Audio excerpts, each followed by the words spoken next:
Hello guys, hope you all are doing well. Let us start with the second chapter, Introduction to Java. Today's topic is Procedure-Oriented Programming and Object-Oriented Programming. Before starting this, I want you all to see the first video of the first chapter, and later on you can see this topic so that you can understand well. Before understanding object-oriented programming and procedure-oriented programming, let us first understand what is this.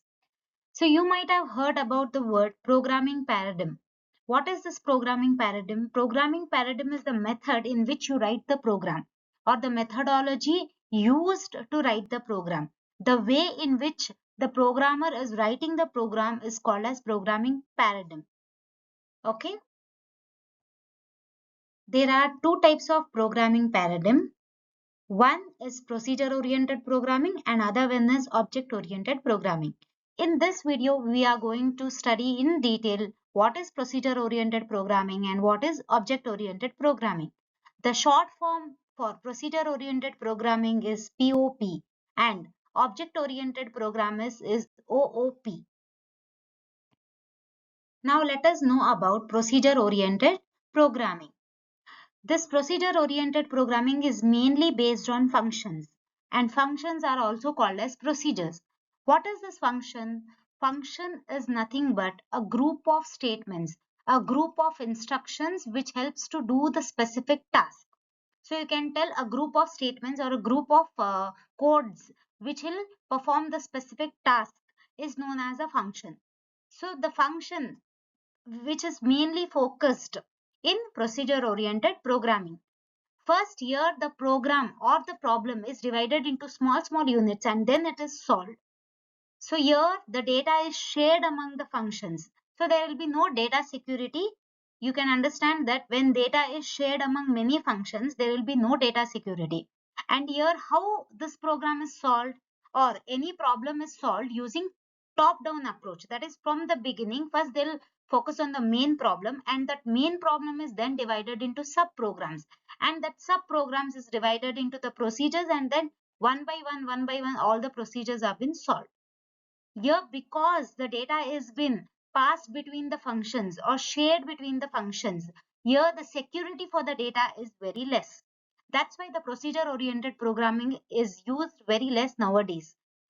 We are using object oriented programming because comparatively object oriented programming is best programming paradigm than the procedure oriented programming.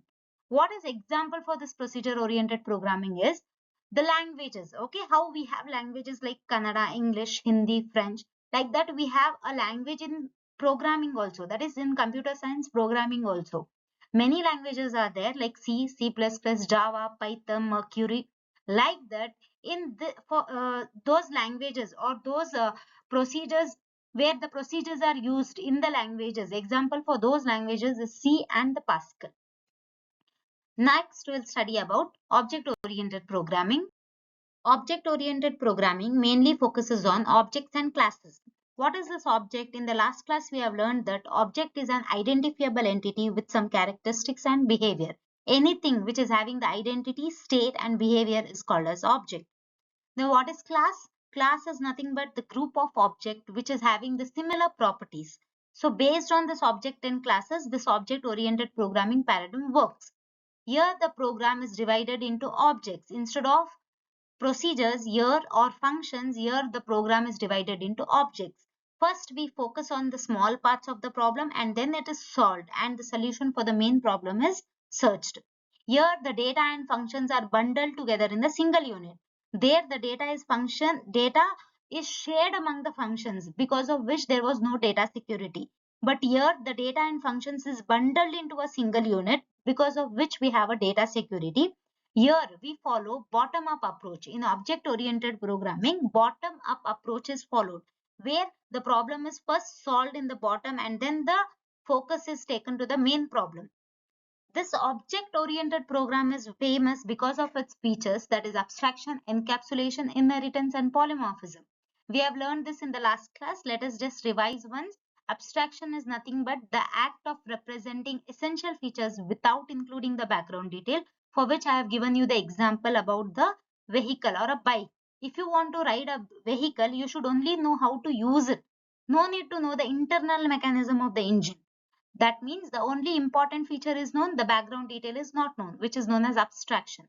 Then encapsulation, the mechanism in which data and functions are bind together into a single unit is called as encapsulation. I have given you example about the bank account and its function using the ATM card.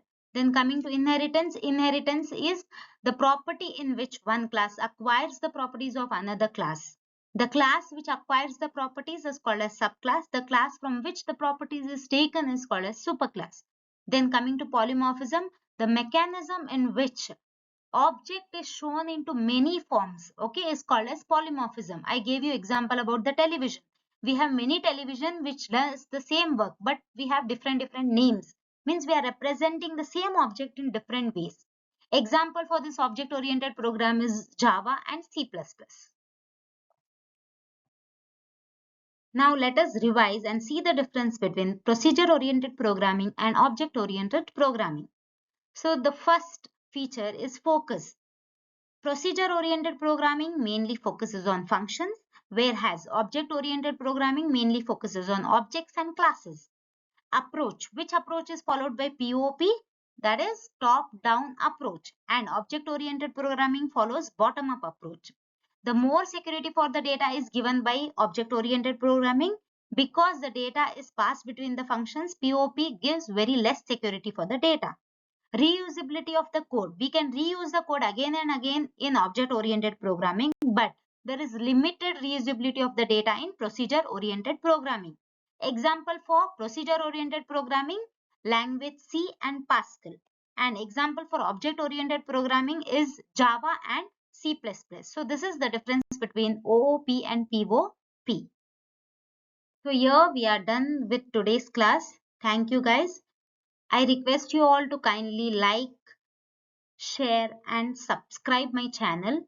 Views are there but there is no subscription. Kindly subscribe my channel and share and like. Thank you. Have a good day.